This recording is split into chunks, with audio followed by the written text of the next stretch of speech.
Hey, yo, what is up, guys?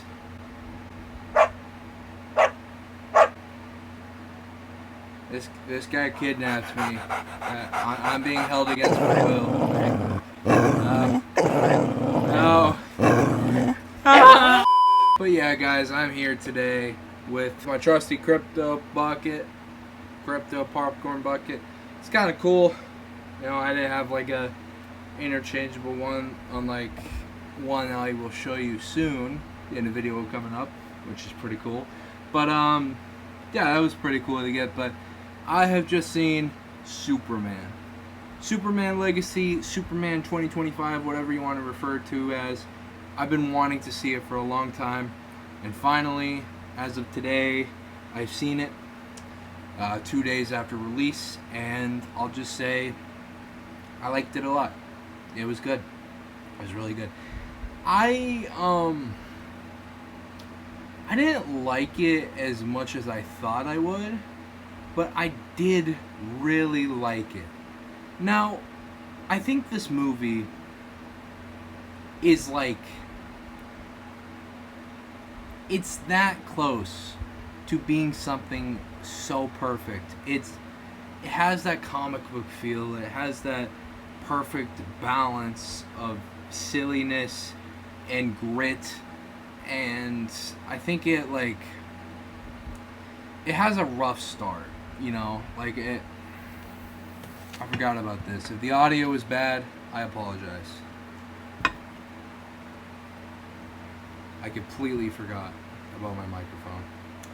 I'm a little buzzed from going to the theater, and without glasses and everything, so I felt a little dizzy. But yeah, it was really close to being, I'd say, like, perfect. It was such a solid film, had so much to it, but it had a little issue at the beginning with stuff kind of being like a little too fast paced, and it feels like couple adventures for Superman while building up the main plot of what is happening to him. And it works and it doesn't work, and I felt like it was really, really fast paced until it bottoms out and it just kind of goes to relax. It's like, chill out, you'll be fine, namaste. And once it reaches that point, you get so much, you feel so much. I'll just have to say, the side characters, Mr. Terrific was such an amazing character. I really, really enjoyed the scenes with him, and I think he is definitely like a character that I didn't know of turned into something really favorable and something super awesome. Such an awesome character. Nathan Fillion killed it as Guy Gardner, very close to the comics, and nailed that kind of scumbag Green Lantern very well, which is kind of different from his usual roles, but he did a really solid job at being that guy. I guess since I talked about her in my last review video, Isabella Merced, she did good as Hawkgirl. Like, it's clear that she has charisma, she has a lot to her, but she doesn't really have the material to kind of present it. Like, she got fucked over in The Last of Us, obviously, and she was just playing what was written. And then here, even then, I think, like, she showed herself, but she didn't get too much to do because she was just a side character.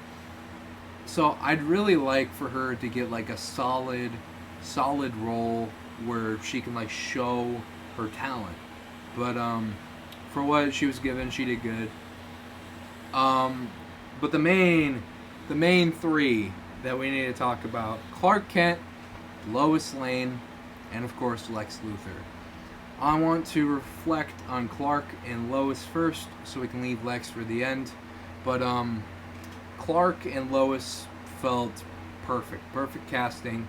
their chemistry really works, and like you feel for them in their moments of like grief and fighting and what's happening.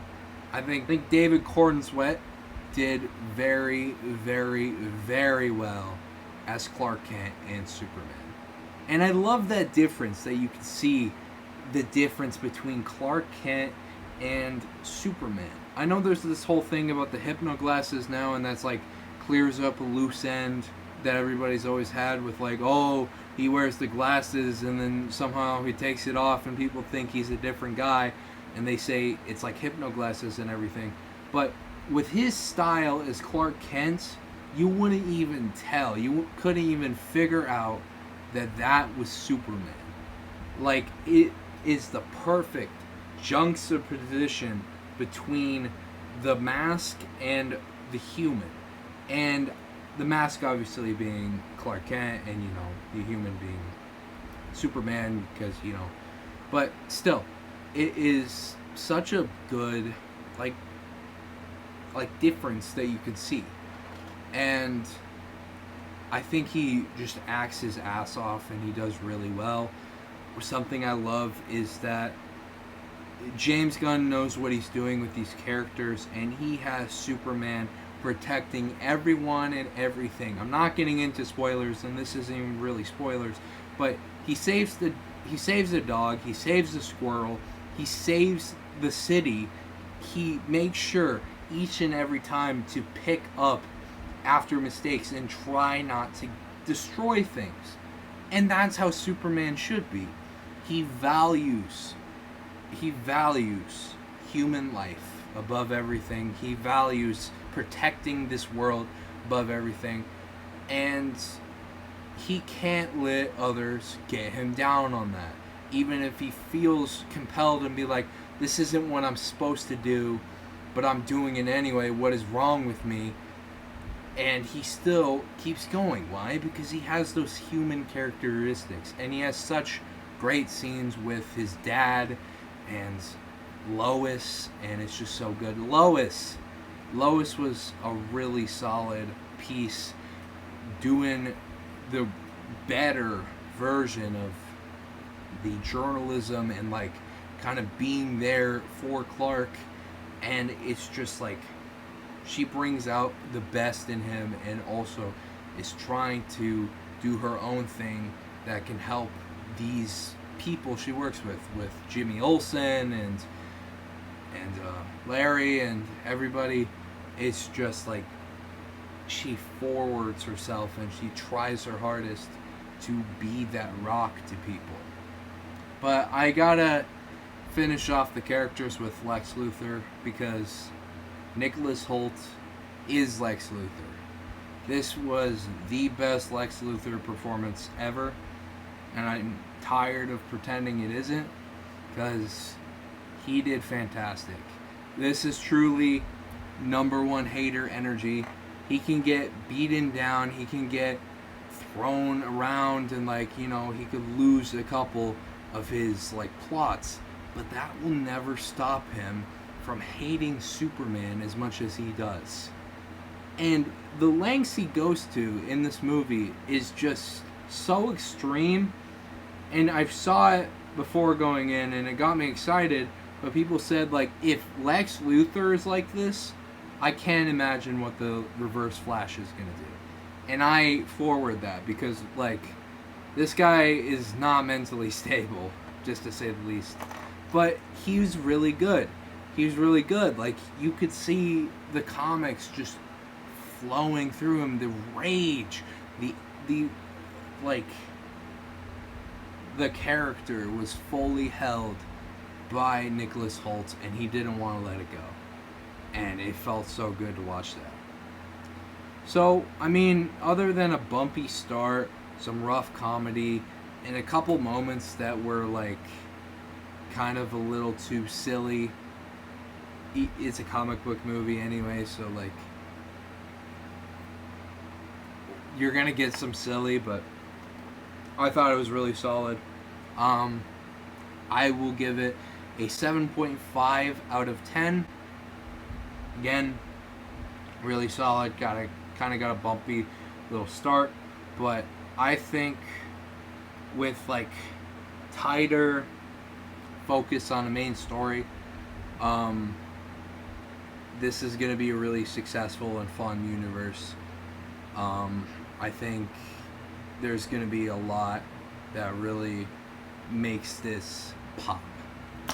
And yeah, other than that, thank you guys so much for watching. New videos coming out this week. Some really big bangers I'm excited about. So yeah, anyways guys, see you guys in the next video. Peace out.